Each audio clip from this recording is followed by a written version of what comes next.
Saudari-saudara yang terkasih, selamat berjumpa kembali. Salam sehat selalu. Sampailah kita pada pertemuan APP kita yang ketiga dengan tema semakin beriman, semakin solider. Melalui pertemuan APP kita yang ketiga ini, kita diajak untuk menyadari bahwa solidaritas merupakan perwujudan cinta kasih.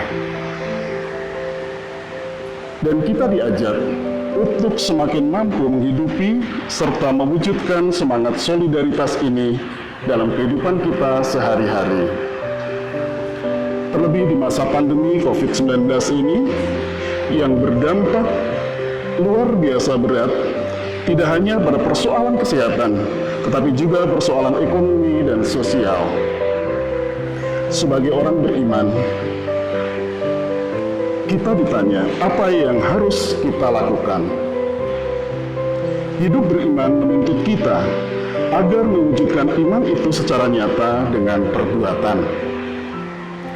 Pada pertemuan ini kita diajak untuk merefleksikan kembali mana hidup beriman kita di dalam perwujudan sosial di tengah pandemi.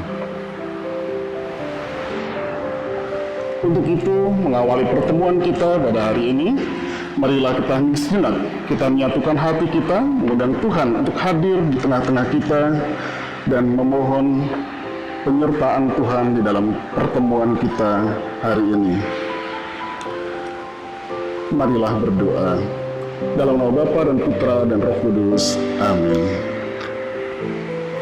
Allah Bapa sumber segala kebaikan, puji dan syukur atas segala anugerah yang telah Engkau berikan kepada kami.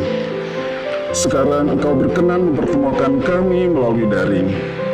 Dengan tulus hati, kami mau memperdalam iman kami dalam permenungan dan laku tobat yang konkret. Berkatilah kami dan bukalah hati kami agar melalui pertemuan ini, kami dapat membangun hati itu sebaru, mewujudkan ekonomi solidaritas yang selaras dengan kehendak-Mu. Demi Kristus Tuhan dan pengantara kami. Amin. Ibu bapak, saudari-saudara yang terkasih, kami sudah membagikan video pendek dengan judul Membangun Gotong Royong dari Jimpitan.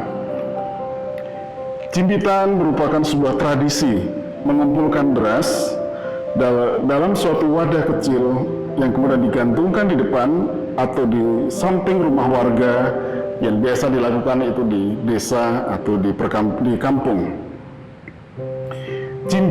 Jimpitan sendiri berasal dari kata jimpit yang berasal dari bahasa Jawa yang artinya mengambil sedikit dengan 3 ujung jari.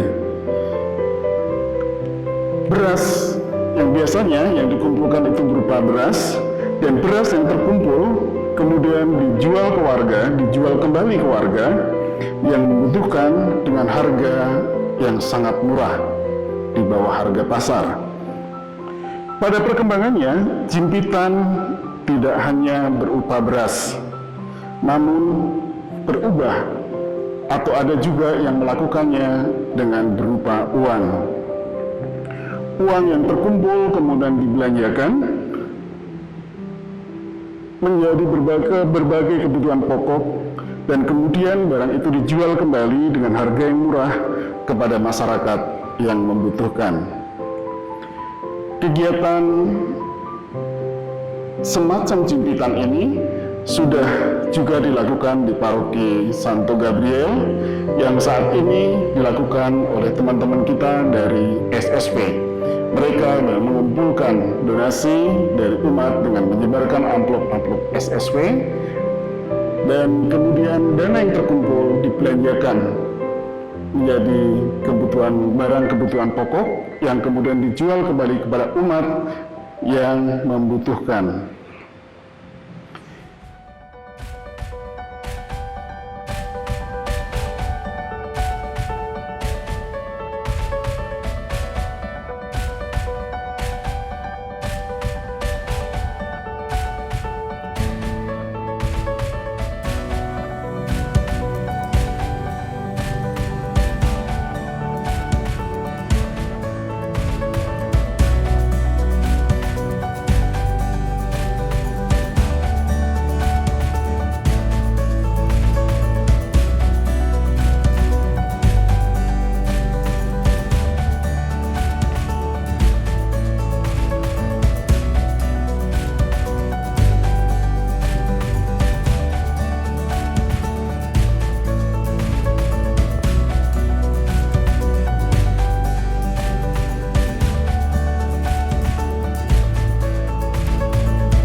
Setelah menonton video tadi, bagaimana menurut pendapat Bapak Ibu sekalian?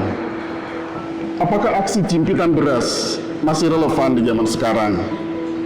Bagaimana menurut pendapat Bapak Ibu sekalian? Inspirasi apa yang dapat dicontoh dari gotong royong dalam rangka tema kita semakin beriman, semakin solider?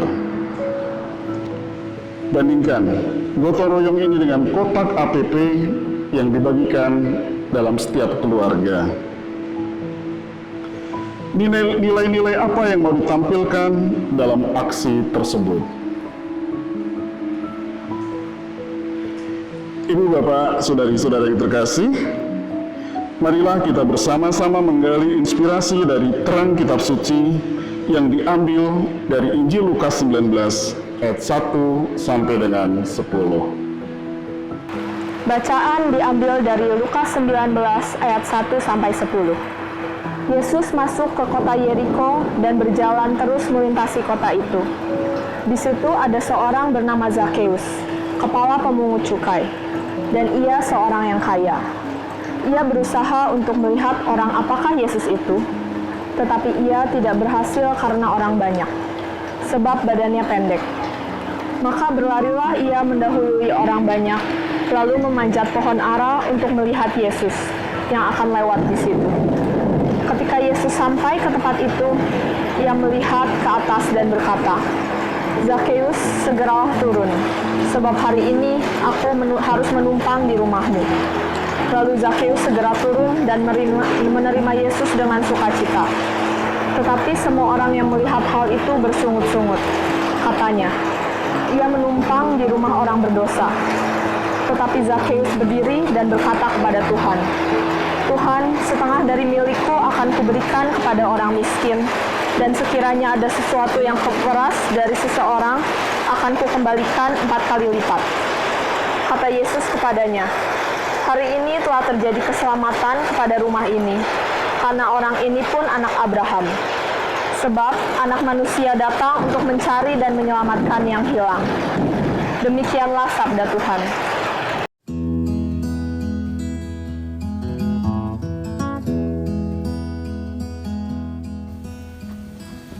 Bapak, Ibu, saudara-saudari yang terkasih di dalam Kristus, kita masuk dalam peneguhan pertemuan APP kita yang ketiga. Dalam bacaan Injil yang kita renungkan hari ini, perjumpaan dengan Yesus menjadi inspirasi dasar bagi Zakheus untuk mengalami pertobatan radikal dalam hidupnya. Meski Zakheus mengalami halangan untuk berjumpa dengan Yesus, tetapi dia berusaha karena rasa keingintahuan akan Yesus. Bisa kita lihat dari bab 19 ayat 3. Ia berusaha untuk melihat orang apakah Yesus itu. Perjumpaan dengan Yesus akhirnya memberikan pengalaman rohani yang kuat dalam diri Zakheus, sehingga mata hatinya terbuka akan apa yang selama ini dia perbuat. Dengan kata lain, berjumpa dengan Yesus memberikan penglihatan baru akan kebenaran hidup yang sesungguhnya. Zakheus mengalami pertobatan yang membuat dia memiliki nasar untuk melakukan perubahan dasar dalam cara dia mengelola ekonomi, dari yang egois dan licik menjadi solider dan peduli. Melalui kisah ini, kita diajak untuk merefleksikan cara kita masing-masing mengelola ekonomi kita. Apakah kita sudah memikirkan atau bahkan mewujudkan solidaritas dan kepedulian, atau masih berkutat pada egoisme semata? Kalau kita telah melakukannya, apakah dasarnya? Karena kebaikan diri kita kah? Atau kemampuan kita untuk menolong orang lain? Seperti Zakheus, kadangkala kita terhalang untuk berjumpa dengan Yesus. Entah karena kesibukan pekerjaan, karena masalah kemalasan, atau keengganan, masalah kekhawatiran, atau pembatasan karena pandemi COVID-19. Padahal berjumpa dengan Yesus tentu memberikan pengalaman iman yang penting bagi kita sebagai seorang beriman Katolik. Kita membutuhkan pertobatan seperti Zakheus. Pertobatan itu terjadi karena ketekunan kita berjumpa dengan Yesus melalui doa, melalui ibadat, ekaristi, membaca kitab suci, dalam persekutuan umat, dan dalam pelayanan serta karya-karya baik. Perjumpaan dengan Yesus mendorong kita untuk mewujudkan tobat kita dengan karya solidaritas yang bisa kita lakukan. Solidaritas tidak harus dengan karya besar, tetapi dengan usaha sederhana dan kecil. Karena dasar kasih kita, maka akan berdaya besar. Semoga kita tetap bersemangat menemukan cara kreatif, berjumpa dengan Yesus, dan terus menimba inspirasi iman dari perjumpaan itu, agar kita makin mengalami pertobatan ekonomi. Tuhan memberkati. Umat paroki Santo Gabriel yang dikasihi Tuhan, sebelum kita mengakhiri seluruh rangkaian pertemuan APP kita yang ketiga ini, baiklah saya untuk menyimpulkan apa yang menjadi inti dari pertemuan kita kali ini. Perasaan kasihan terhadap orang lain, merasa iba terhadap orang lain itu adalah sesuatu yang baik. Artinya apa? Adalah kita satu langkah ke depan untuk menuju yang namanya tindakan iman kita. Tetapi kalau kita berhenti pada yang namanya perasaan saja, kalau kita hanya berhenti pada rasa iba melihat penderitaan orang lain, maka kita belum lengkap. Lengkap berarti bahwa perasaan kasihan, perasaan iba, perasaan sedih melihat orang lain menderita, melihat orang lain kena dampak, mendorong kita untuk mengambil langkah, mengambil tindakan nyata yang bisa jadi itu adalah membantu saudara kita. Dari awal sudah disebutkan bagaimana kita punya SSV yang juga bergerak di bidang itu, yang artinya adalah SSV menjadi sarana bagi kasih Allah kepada semua orang.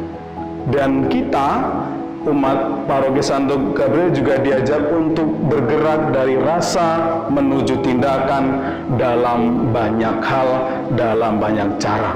Bisa jadi kita memberi dukungan kepada SSV, bisa jadi dengan kotak APP yang kita punya, kita isi, sehingga kemudian dari situ seluruh yang terkumpul bisa kita berikan kepada orang lain. Mari kita bergerak dari rasa menuju tindakan nyata, sehingga misi dari Yesus Kristus yang adalah untuk mengasihi orang lain juga terus terlaksana di dalam kehidupan kita, dan orang lain yang menderita oleh karena COVID merasa dikasihi Allah melalui kita semua. Mari kita hening sejenak. Dalam nama Bapa dan Putra dan Roh Kudus. Amin. Tuhan Allah kami yang ada di surga, kami bersyukur kepadamu karena boleh mengikuti pertemuan APP yang ketiga ini, di mana kami dipanggil untuk bergerak, kami dipanggil untuk boleh menemukan cara nyata untuk menolong saudari-saudara kami yang berkekurangan. Semoga lewat Roh Kudus-Mu Tuhan, kami boleh menemukan cara tersebut, dan saudari-saudara kami yang berkekurangan, saudara-saudari kami yang secara ekonomi terdampak oleh virus corona, yang saat ini sedang berjuang untuk hidup, boleh menerima rahmat dari-Mu sendiri melalui kami, sehingga mereka pelan-pelan boleh bangkit dari situasi yang mereka hadapi. Doa ini ya Tuhan kami serahkan kepadamu dengan pengantaran Kristus Tuhan kami. Amin. Tuhan bersamamu. Semoga kita semua dibimbing, dilindungi, diberkati oleh Allah yang Maha Kuasa, Bapa, Putra, dan Roh Kudus. Amin.